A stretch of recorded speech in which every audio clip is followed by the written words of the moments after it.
मुख्यमंत्री कोण हे भाजप ठरवणार. भाजपच्या निर्णयाला शिवसेनेचा पाठिंबा. आमच्या मनात काहीच किंतु परंतु नाही. काळजी मुख्यमंत्री एकनाथ शिंदेंचं वक्तव्य. गृह खातं कोणाकडे राहणार यावर चर्चा करू. एकनाथ शिंदेंकडून स्पष्ट. भाजप गृह विभाग स्वतःकडे ठेवणार की शिंदेंना देणार याची उत्सुकता शिगेला.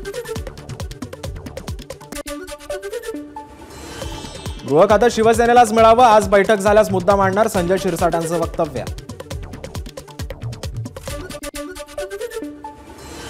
एकनाथ शिंदेंनी मुख्यमंत्री व्हावं. गुलाबराव पाटलांकडून इच्छा व्यक्त. तर माझ्या मंत्रिपदाबाबत शिंदे निर्णय घेतील. गुलाबराव पाटलांचं वक्तव्य. उपमुख्यमंत्री पदाबाबत चर्चा सुरू. श्रीकांत शिंदे उपमुख्यमंत्री होणार का या प्रश्नावर एकनाथ शिंदेंचं उत्तर. श्रीकांत शिंदे डीसीएम होण्याची शक्यता नाकारली नाही. मुंबईला रवाना होण्यापूर्वी एकनाथ शिंदेंकडून जननी मातेचं दर्शन. यावेळी शिंदेंच्या कुटुंबातील सदस्यांनीही घेतलं देवीचं दर्शन. नांदेडमध्ये शिवसेना पदाधिकाऱ्यांकडून बॅनरबाजी. एकनाथ शिंदे पुन्हा मुख्यमंत्री व्हावेत अशा आशयाचे लागले बॅनर. अजित पवार मध्येच आले नसते तर आमच्या 90 ते 100 जागा निवडून आल्या असत्या. शिवसेना नेते गुलाबराव पाटलांचं वक्तव्य.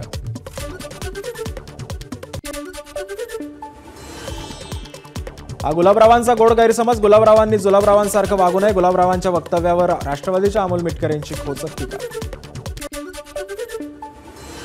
शपथग्रहण समारोहासाठी प्रदेश भाजपच्या पदाधिकाऱ्यांना सूचना. सुमारे 15,000 प्रमुख पदाधिकाऱ्यांनी सोहळ्यात यावं. जिल्हाध्यक्षांनी त्यांच्या जिल्ह्यातून येणाऱ्यांची नावे निश्चित करण्यासही दिल्या सूचना. नागपूर हिवाळी अधिवेशन 16 डिसेंबर ते 21 डिसेंबर दरम्यान होण्याची शक्यता. हिवाळी अधिवेशनाआधी मुंबई विशेष अधिवेशन होणार. विश्वसनीय सूत्रांची माहिती. हिवाळी अधिवेशनामध्ये लाडक्या बहिणींच्या वाढीव रकमेवर निर्णय होण्याची शक्यता. तर आज प्रश्न उत्तरांचा कालावधी नसल्यानं पहिलं अधिवेशन कमी दिवसांचं होणार असल्याचीही माहिती. अविनाश जाधवांचा मनसे ठाणे जिल्हाध्यक्ष पदाचा राजीनामा. ठाणे शहर विधानसभेतून अविनाश जाधवांचा पराभव. पराभवाची जबाबदारी स्वीकारत जाधव यांचा राजीनामा.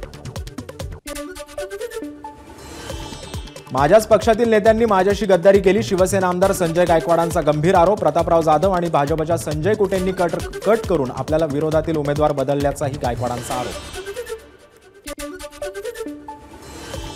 आधी मुख्यमंत्री पदाचा सोहळा होईल आणि त्यानंतर मंत्रिपदाबाबत चर्चा होईल. आमदार मंगेश कुडाळकर यांची माहिती. तर मंत्रिपदासाठी इच्छुक असून शिंदेंकडे मागणी केली आहे. कुडाळकरांचं वक्तव्य. सोलापूर उत्तर विधानसभा मतदारसंघातील शरद पवार पक्षाचे पराभूत उमेदवार महेश कोठेंचा मतमोजणी पडताळणीसाठी अर्ज. पडताळणीसाठी लागणारे 94,400 रुपयांचं शुल्कही भरलं. ईव्हीएम हॅक होऊ शकत म्हणणारा व्हिडिओतला दावा खोटा. सोशल मीडियात फिरणाऱ्या व्हिडिओवर निवडणूक आयोगाचं स्पष्टीकरण. व्हिडिओतल्या व्यक्तीविरोधात मुंबई सायबर पोलिसात गुन्हा नोंद. आयोगाची माहिती. अहिल्यानगरच्या पाथर्डीमध्ये रोहित पवारांच्या नेतृत्वात महाविकास आघाडीचं ईव्हीएम विरोधात आंदोलन. ईव्हीएम मशीनची प्रतिकृती जाळत केलं आंदोलन. युगेंद्र पवारांच्या मतमोजणीवर आक्षेप. बारामतीमधील पराभवानंतर युगेंद्र पवारांचा मतपडताळणीसाठी अर्ज. अजित पवारांनी केला आहे युगेंद्र पवारांचा पराभव. अक्कलकुवाचे आमदार आमशा पाडवी यांच्यावर गुन्हा दाखल. महिला आणि तिच्या भावाला मारहाण केल्याचा पाडवी यांच्यावर आरोप. गुन्ह्याच्या निषेधार्थ पाडवी समर्थकांकडून अक्कलकुवा बंदची हाक. नाशिकच्या पालकमंत्रीपदी भुजबळांना संधी द्यावी यासाठी युवक राष्ट्रवादी महादेव मंदिरात उद्या करणार अभिषेक. भाजप आणि शिंदे गटानंतर आता राष्ट्रवादीचीही नाशिकच्या पालकमंत्रीपदावर दावा. 2005 साली शिवसेना सोडून बाहेर पडलेल्या नारायण राणेंची सामना समोरील सभा उधळल्याचं प्रकरण. मुंबई सत्र न्यायालयाकडून 48 शिवसैनिकांची निर्दोष मुक्तता. आमदार अनिल परब, माजी महापौर श्रद्धा जाधव, बाळा नांदगावकर आणि बाळा नर यांचा समावेश.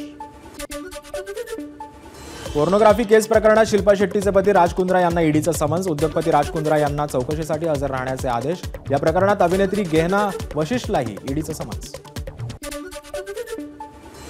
विविध योजनांवर खर्च केल्यानं एसटी महामंडळाला फटका बसणार. एसटी महामंडळाकडे डिझेलसाठी पैसे नाहीत. एसटी कर्मचारी संघटनेचे सरचिटणीस श्रीरंग बर्गे यांची माहिती. नाशिकच्या सीबीएस ते म्हाडा वसाहत दरम्यान सिटीलिंक बससेवा सुरू होणार. सिटीलिंक प्रशासनाचा निर्णय. अंधेरी पूर्व पश्चिमेला जोडणाऱ्या गोखले पुलाचं काम अंतिम टप्प्यात. पुलाची दुसरी बाजू सुरू करण्यासाठी एप्रिल 2025चं उद्दिष्ट. मुंबईत माडाची दुकानं खरेदी करण्याची संधी. व्यावसायिक गाळ्यांचा विक्रीसाठी लवकरच निघणार माडाची जाहिरात. मुलुंड, पवई, चारकोपमधील आदी गाळ्यांचा यामध्ये समावेश. 19 किलोच्या व्यावसायिक गॅस सिलेंडरच्या दरात 16.50% वाढ. घरांमध्ये वापरल्या जाणाऱ्या 14.2 किलो LPG सिलेंडरच्या किमतीतही कोणताही बदल नाही. चंद्रपूरच्या चिमूर शहरात जवळील ऐतिहासिक लोखंडी पुलाचा आधार भिंत पाडण्याचा प्रयत्न. भिंती शेजारील पुलाच्या दुरुस्तीचं काम सुरू असल्यानं आधार भिंत पाडण्याचा प्रयत्न. मात्र भिंत पाडण्याला स्थानिकांचा विरोध. रायगडच्या अलिबागमध्ये समुद्र किनाऱ्यावर पर्यटकांची तुफान गर्दी. पर्यटकांनी घेतला बनाना राईड आणि बोटिंगचा मनसोक्त आनंद. रायगडच्या माणगावमधील काळा नदी पात्रात महाकाय मगरींचं वास्तव्य. माणगावमध्ये मगरींच्या संख्येत गेल्या 10 वर्षात मोठी वाढ झाल्याची माहिती. गुहागर तालुक्यातील नरवण गावातील नवलाई देवीची बगाड यात्रा संपन्न. देव दिवाळीच्या पूर्वसंध्येला उत्साहात पार पडला भव्य सोहळा. तुळजाभवानी मातेच्या देवीच्या दर्शनाची परभणीतील भाविकांकडून 11 तोळे सोन्याची मोहनमाळ. जयश्री देशमुख या भाविकाचा मंदिर प्रशासनाकडून सत्कार. नाशिक शहरातील विविध भागातून चोरीला गेलेले मोबाईल नाशिक पोलिसांनी मूळ मालकांना केले परत. 20 लाख किमतीचे 130 मोबाईल शोधण्यास नाशिक पोलिसांना यश. संभाजीनगरच्या वैजापूरमध्ये वीरगाव पोलीस स्थानकाच्या हद्दीत महिलांनी रस्त्यावर फोडल्या देशी दारूच्या बाटल्या. वारंवार तक्रार करूनही दारू विक्री बंद होत नसल्यानं महिला आक्रमक. बुलढाण्यात टिपू सुलतान जयंती मिरवणुकीत फटाके फोडण्यावरून 2 गटात वाद. धाड गावामध्ये दोन्ही गटाकडून दगडफेक. 33 जणांवर गुन्हे दाखल तर 18 जणांना अटक.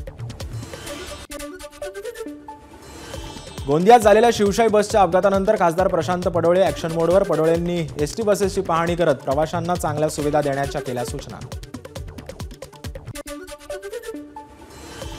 गोंदियात शिवशाही बस अपघात प्रकरणी चालकावर निलंबनाची कारवाई. सडक अर्जुनी रोडवर झालेल्या अपघातामध्ये 11 प्रवाशांचा मृत्यू. भंडाऱ्यामध्ये नागपूर कोलकाता महामार्गावर चालकाचं नियंत्रण सुटल्यानं ट्रकचा भीषण अपघात. चालक आणि वाहक किरकोळ जखमी. वैनगंगा नदीच्या पुलावर ट्रक उलटल्यानं वाहतूक विस्कळीत.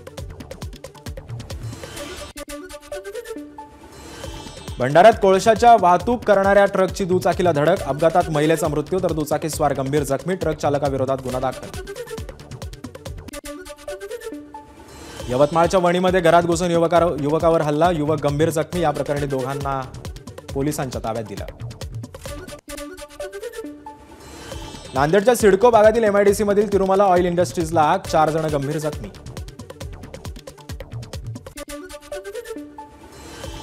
दिल्ली विधानसभा निवडणूक आम आदमी पार्टी स्वबळावर लढणार. अरविंद केजरीवाल यांची घोषणा. गर्भपात करणाऱ्या अल्पवयीन बलात्कार पीडितेची ओळख गुप्त ठेवा. सर्वोच्च न्यायालयाने डॉक्टरांना दिले आदेश.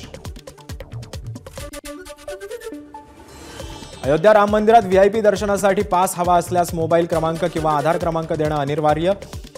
श्रीराम जन्मभूमी तीर्थक्षेत्र यापुढे विना आधार पास देणार नाही.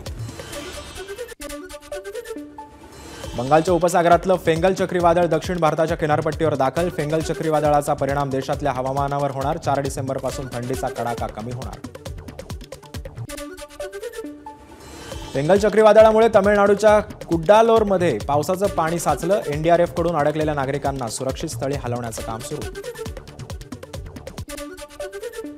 खराब हवामानामुळे लँडिंग होणारं विमान पुन्हा उडालं. पायलटच्या सतर्कतेमुळे वाचले प्रवाशांचे प्राण. बर्फवृष्टीमुळे अमेरिकेतील अनेक रस्त्यांवर साचला बर्फ. मशीनच्या मदतीनं रस्त्यांवरील बर्फ हटवण्याचं काम सध्या युद्धपातळीवर सुरू. खऱ्यापेक्षा खोटं वेगानं पसरतं. आम्ही प्रत्येक गोष्ट कायद्यानं करतो. आमच्यावरचा प्रत्येक हल्ला आम्हाला अजूनही मजबूत करेल. उद्योगपती गौतम अदानींची अमेरिकेच्या आरोपांनंतर प्रथमच प्रतिक्रिया.